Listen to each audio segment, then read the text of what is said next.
All right, everyone, here we are with ticker symbol HYLN, Hyliion Holdings Corp. And before we jump into this chart, I want to say welcome to all my first-time viewers and investors. Welcome to my channel, Invest for Tomorrow. To all my subscribers, welcome back, and let's jump into this chart. So, Hyliion Holdings Corp has actually been in an upward trend. I know that they just had a slight dip. We can see that here. It slightly dipped and it fell to newer lows, but the bulls have reappeared. Now the bulls are fighting to get back over the 50-day moving average. And we can see here, when you look at it on a broader perspective, it's still way below those highs, but it's working its way back up. It's reaching newer highs and it's fighting to stay above the 50-day moving average. So you could see that the bulls are slightly below it. The 50-day moving average is 25.23. The current price is 25.20. That's a 3-cent difference, and we're going to have to pay close attention to how the stock is reacting and quickly moving. Now, I want you guys to keep in mind some points of reference here so that you guys can break down the charts and pay close attention to them. So up here is 2670. That's the highest point before it fell. If you want to write that down, that's important, but the most important is way up here at 2689.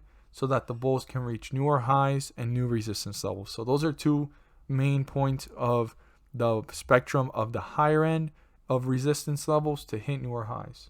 Now, the lowest point before the run continued way back here on the 17th was 2313. You can write that down to go ahead and pay close attention to how this stock is reacting and how quickly is it moving to newer lows.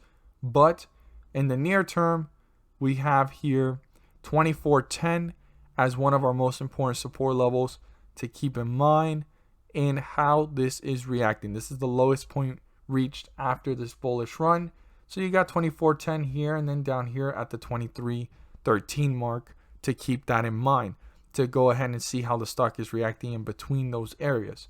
You have both ends, the higher end and the lower end of the spectrum, but let's look at what's important for Monday. So this is the second highest point reached in the day, and in this sideways movement, it's the highest point reached, and this is our lowest point reached as this was leveling off. Now, these 2 points are very important for Monday, and I want you guys to keep in mind all the other numbers for the rest of the week and the coming weeks. Now, we are currently here seeing that the bears are slightly dominating by 3 cents. So the tug of war is going to be interesting. Now, if this support gets broken through, which is $25, the bulls are not just completely losing control, but the bears are starting to gain leverage. You have to look at how this stock is reacting between the lowest point before the run, which was down here at 24.14. See how it's reacting in that area if the bulls are trying to reappear, or are the bears tearing this down fairly quickly? But $25, if that gets broken through, I want to emphasize to all investors, we're already in bearish territory, and that means that we're getting deeper into bearish territory, and it's going to be important to pay very close attention to how the stock is reacting. How quickly is it moving to newer lows, and all those characteristics and indicators of how this is reacting, or are the bulls trying to reappear? Now, the bulls do want to break through the 50-day moving average to get back into bullish territory, but their most important resistance level in the near term after breaking through the 50-day moving average is 25.54. They need to turn that into a support to break away from it, reach newer highs, new resistance levels, and pull further away from the 50-day moving average as much as possible. So it's going to be a very important indicator for the bulls to break through this, to pull further away from the 50-day moving average and work their way up to newer highs. They're holding up pretty well. The tug of war is going to be interesting with these 2 cues. I hope you guys are well equipped for Monday's trading day to make your own rational decisions as investors. And to all my first-time viewers and investors, not only do I want to say welcome, but I also want to encourage you guys, if you feel inclined to, subscribe. But don't forget to click on the bell to turn on all notifications and not miss a single video that I post. Share this with your friends and community, and don't forget to hit the like button to let me know you watch this video.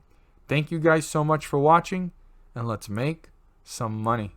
At the end of this video, there's going to be a pop-up video, and in that video, I will be discussing about the S&P 500 index and how it's been rising several points on scheduled dates. As you see here on the graph, these circles are the dates that the pumps have happened, and I use them as examples to show you guys how much the stocks have risen and the S&P 500 index rose on those dates. And the reason why it's rising is due to the fact that the Federal Reserve is pumping the markets. On these dates, the charts and the dates speak for themselves, as we can see it here, and I break it down into more detail in the video. But just to summarize it, on these dates, the S&P 500 rises, and there's individual ticker symbols rising up with it, anywhere from 30 cents to $3 per share. I know it may not seem like a lot, but per share that does add up, and these individual ticker symbols are giving you back profits. These are profits, and like I always say, profits are profits. Whether it's $1 put into the market and you get back $2, you've put in an initial investment and you got back more than what you started with. That's what it's all about. And also in the video, I go into further detail showing you guys these dates and showing you how much it rose. Like, for example, this was one of the last pump dates, and the lowest point that it reached was down here at 35.11, and the highest point reached was 35.57. That's like a 40-point jump. And here we're seeing the same thing. It went down to 35.88, and it rose up to about, I'd say, let's see, this is all still in the same day. It rose up to about a total amount of 36.23. When you do the math, that's almost a 40 to 50 point jump, and there's individual ticker symbols rising up with this. Now, I'm not there to guarantee you profits. I'm not there to tell you to buy, sell, or hold anything in particular. I'm just here to inform every single investor on the great news, on the opportunity to maximize profits and minimize losses. You have to do your due diligence and research, but these charts and the dates speak for themselves. I mean, this was probably one of the largest jumps that I've seen in the last couple of pumps, and it was down here at 33.02, and it rose up to about 33.88. That was an 80-point jump. There was probably ticker symbols rising up more than $3 per share on those dates. And even on these dates, there's individual ticker symbols rising more than $3 per share. Check it out. See for yourselves.